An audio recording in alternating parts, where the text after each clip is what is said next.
మరి యోహాను సువార్త 17వ అధ్యాయం 24వ వచనంలో, తండ్రి నేను ఎక్కడ ఉందునో అక్కడ నీవు నాకు అనుగ్రహించిన వారును నాతో కూడా ఉండవలననియు, నీవు నాకు అనుగ్రహించిన నా మహిమను వారు చూడవలననియు కోరుచున్నాను. ఎంత చక్కని సంగతులు మరి శిష్యులను ఆయన సిద్ధపరుస్తున్నారు. ప్రియ సహోదరి స్నేహితుడా,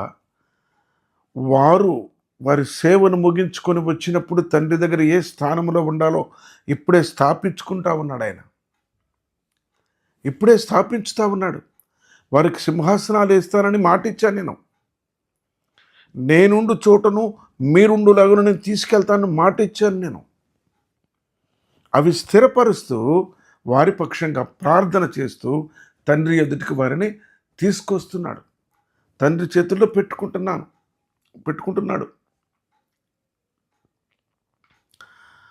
17వ అధ్యాయం 26వ వచనంలో అంటాడు, నేను వారి యందు ఉండునట్లును వారికి నీ నామమును తెలియజేసేదని ఇంకనూ తెలియజేసేదని చెప్పి, నేను వారిలో ఉంటా, వారిలో నేను ఉంటా. 15లో ఏమన్నారు? నా యందు మీరును మీ యందు నేనును నిలిచి ఉందామన్నారు.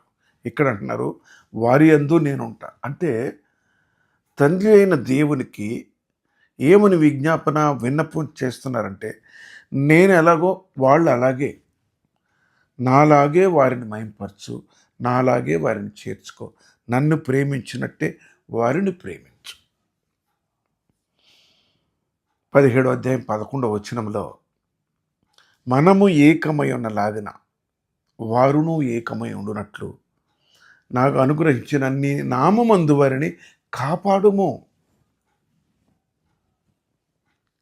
చూడండి, 17వ అధ్యాయం 11వ వచనం నేను చదువుతాను.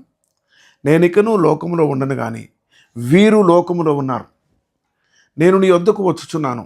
పరిశుద్ధుడైన తండ్రి, మనము ఏకమై ఉన్నలాగున వారును ఏకమై ఉండినట్లు నీవు నాకు అనుగ్రహించిన నీ నామమందు వారిని కాపాడుము.